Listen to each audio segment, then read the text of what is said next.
Goeiemôre. Ek wil nog 'n weergawe doen van die cultural shock wat ons as Suid-Afrikaners kry as ons hier in Amerika aankom. Dinge wat vir ons heeltemal snaaks is en confusing kan wees sometimes.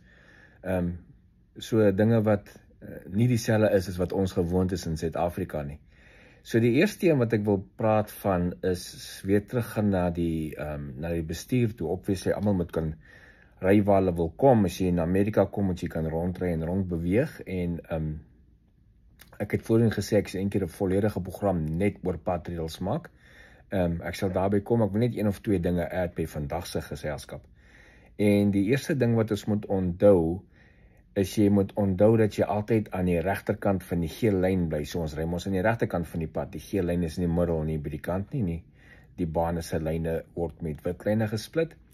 So onthou, hoe verder jy weg van die middellyn af beweeg, in ander woorde, verder regs, dis die stadiger bane. Dis nou nie hou links en gaan regs verby nie. Hier by ons gaan obviously dan wees, hou regs en gaan links verby. En onthou, ander ding ook, kyk uit vir padtekens aan die regterkant van die pad. Jou brein is nog so ingeskroef, jy kyk op na die linkerkant van die pad toe en soek vir padtekens, want dis wat jy gewoond is vir die laaste 20, 30, 40, of hoeveel jaar jy al bestuur. So kyk uit vir padtekens aan die regterkant van die pad, want jy kan goed mis as jou brein jou oë links gooi die hele tyd. Wat ek ook agtergekom het baie keer, mense is geneig om baie regs in die laan te ry. Want onthou as jy bestuur in Suid-Afrika, as bestuurder sit jy in die regterseat, jy raak gewoond aan die middellyn of die lyn wat jy by jou kop verbykom. Jy weet, aan jou liggaam is naby aan die kant aan daai lyn. Nou is jy so gewoond daaraan as jy in Amerika ry, jy sit nou aan die linkerkant van die kar om te bestuur, dat outomaties gaan jy daai lyn sien nader in jou kom, dan is jou regterkant van jou kar op die lyn of oor die lyn partykeer. My vrou was in die beginjare, ons was nog net skaars hier gewees, het sy ook jou kop, jy sien dit, jy kom dit hier agter in jou regterkant van jou kar drift oor die lyn, en sy is een aand afgetrek deur die polisieman, die polisieman het gedink sy is besig met dronk bestuur, omdat sy heeltyd oor die regterkant van die lyn gaan. En dis maar net jou kop, as jy nie fokus nie, dit wat jy sien, jou kop is die motorskiel wat in jou kop ingeprint is, so het vat gewoon, jy moet gewoond raak, nou moet jy die linkerkant van die pad, die lyn in die linkerkant naby in jou kry, om jou kar mooi te sit in die center van die lyn, vir die tipe van bestuur. Dan gaan jy kom by 'n stopstraat, of 'n traffic light, soos hulle sê, nie robot nie, en die lig is rooi, en jy stop, en jy is voor, en jou flikker is aan, jy wil regsdraai, so saam die verkeer, en daar sit jy en wag vir die lig om groen te raak, baie vinnig daarna gaan iemand agter jou sy hoeter blaas, of nie sy hoeter nie, sy horn, soos hulle dit hier noem, want hier mag jy regsdraai terwyl die rooi lig aan is, providing, te skoon, daar kom die karre van links af nie, so stop by die rooi lig, kyk links, sien, daar kom die karre nie, of as die kar wat kom is ver genoeg, dan kan jy regsdraai saam met die verkeer, vloei saam met die verkeer, so hulle noem het right on red.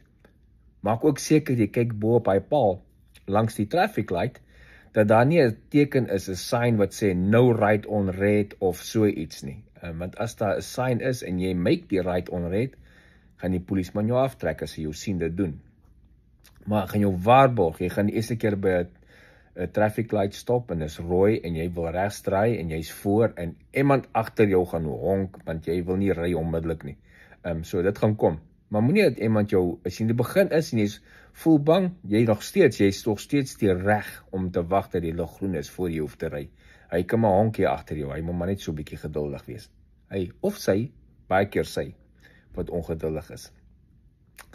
Dan is daar ook 'n centerlyn. Jy gaan partykeer sien as net 3 bane. Een baan regs wat vorentoe beweeg en obviously die ander baan wat aan die ander kant van die pad wat die kant toe kom en dan is daar 'n baan in die middel.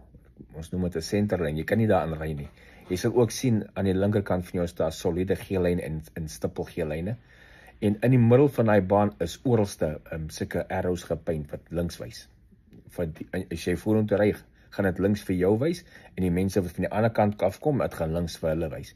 Daai beteken dis 'n draaibaan. Met ander woorde, as jy wil iewers te links indraai, dan gaan jy af in die middelbaan in, sodat jy kan stop en wag vir die verkeer wat van voor af kom, en so 'n manier is jy uit die vloei van die verkeer uit, die verkeer kan vloei, jy gaan nie almal agter jou ophou terwyl jy wag vir 'n gap van vooraf nie, en as die gap daar is, dan draai jy links en voltooi die draai.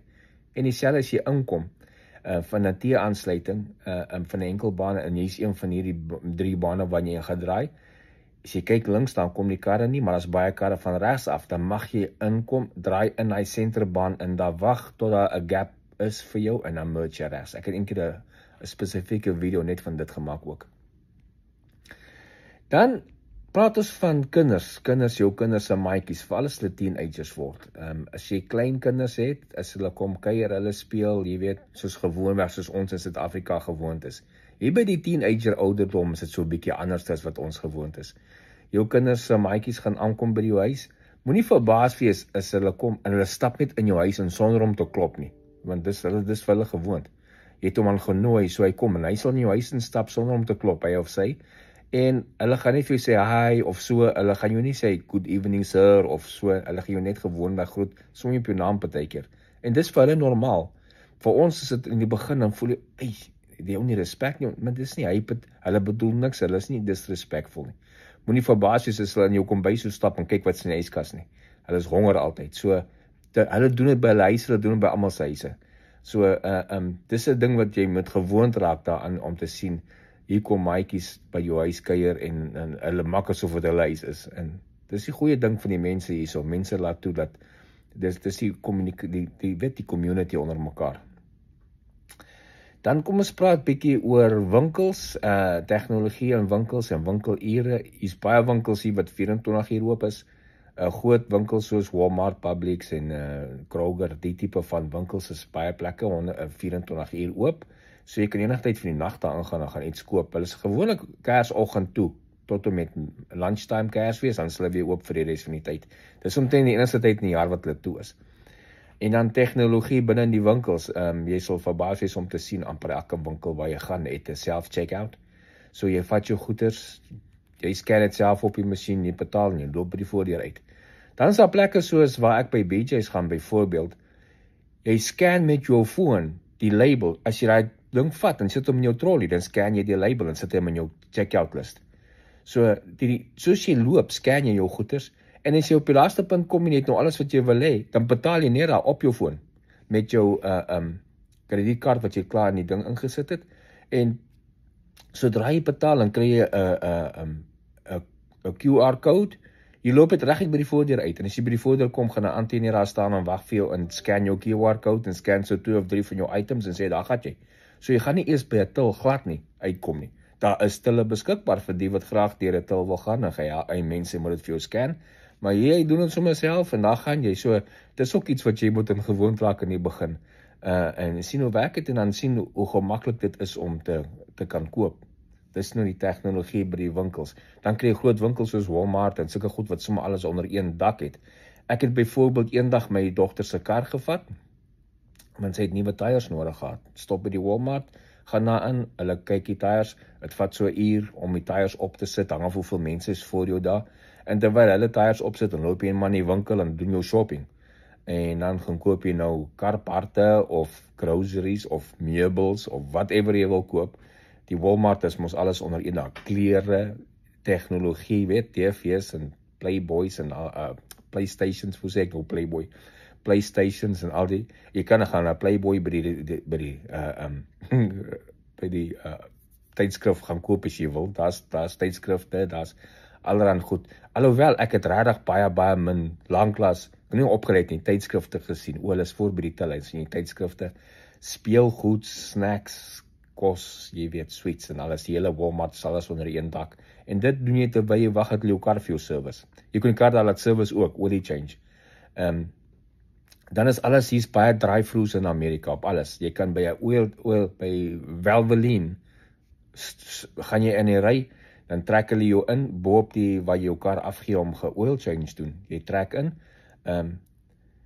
boek in die pit, jy bly in jou kar, jy klim nie uit nie, dan maak hulle oop, hulle damp jou olie, hulle daal jou oliefilter af, hulle vervang jou oliefilter, sit vir jou nuwe olie in, check up al jou ander fuel levels, jou ander levels van brake fluid en water en coolant en al daai, en jy betaal hulle en jy ry aan die kant uit, wat so 10 minute, 15 minute, en dan is jy in vir 'n oil change, en ons doen dit baie ook. Daar's oralste plekke vir dit.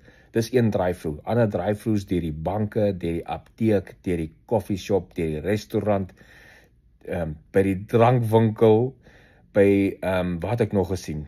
Interessante plekke. Ag, just about enige plek wat jy aan kan dink, kan 'n drive-thru hê. Mense hoef nie uit te klim nie.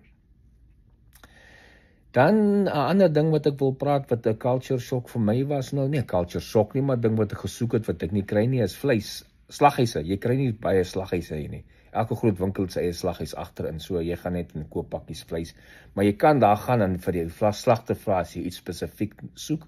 So jy kry nie baie, hier en daar is slaghuise, maar jy kry dit nie so baie nie. Slaghuise is min, is nie soos in Suid-Afrika wat jy lekker baie slaghuise oral te kry nie, en die vleispryse is maar verskillend van plek tot plek, jy moet maar soek rond. Ek gaan nie, byvoorbeeld, hoender betaal ek nie, $1.50 is meeste wat ek betaal vir hoender, ek gaan nie meer betaal nie.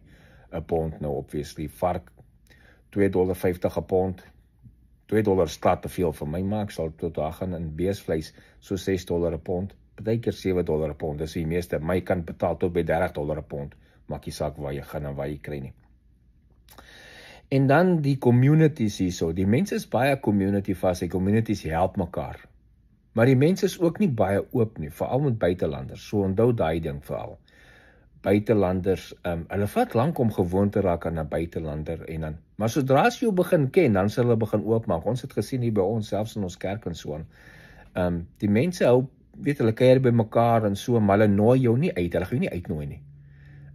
As jy nie hulle uitnooi nie, jy gaan nie sommer uitgenooi word nie, behalwe as jy begin iemand regtig goed bevriend en hulle nooi jou uit, jy kry dit. Maar ons het al gesien,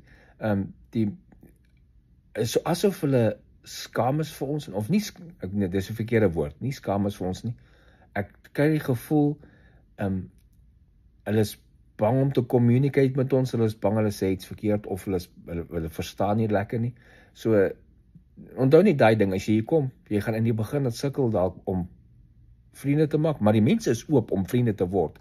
Jy gaan baie effort van jou kant af moet sit. As jy wag dat effort van hulle kant af moet kom, gaan jy dalk lank wag.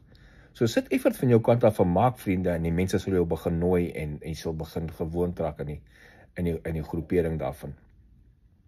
En die laaste ding wat ek wil praat is public transportation. Dis oralste public transportation, so in Amerika, groot stede veral public transportation, en dis 'n lekker ding. Jy kan, as jy in groot stede bly, het jy partykeer nie eens 'n kar nodig nie, want public transportation is orals beskikbaar. New York City, ek dink aan hulle, Chicago, Los Angeles, Washington DC, ek dink aan al die groot stede, hulle het almal so genoeg public transportation, dat jy definitief nie eens 'n kar nodig het jy daar bly nie. Soos 'n voorbeeld, New York City, daar is mense wat 60-70% van die bevolking wat in New York City by het, gaat die karre nie, want eerste plek, hulle het nie plek om te parkeer nie, dit is te duur om te parkeer, en tweede plek, maak jy saak by wat se busstop of underground jy gaan stop nie, jy gaan nie meer as 7 minute wag vir die volgende trein of bus nie. So die mense is lekker daar bederf met public transportation. As jy in die platteland bly waar ek bly, daar is die public transportation in die platteland nie, jy gaan 'n kar nodig het. Maar Uber en daai tipe van ding is volop oralste, so dit is iets wat jy sal sien wat jou regtig gaan help. Ek sal verder dink aan iets anders, as ek nog aan ander dinge dink wat anderste was as Suid-Afrika, sal ek weer vir ons 'n video maak bietjie later oor hierdie cultural differences en so aan. So dit is wat ek het vir vandag se lys. As julle enige spesifieke vrae daaroor het, gooi onder in die video, no problem, en as julle kyk daarna en vir julle antwoord. Baie dankie.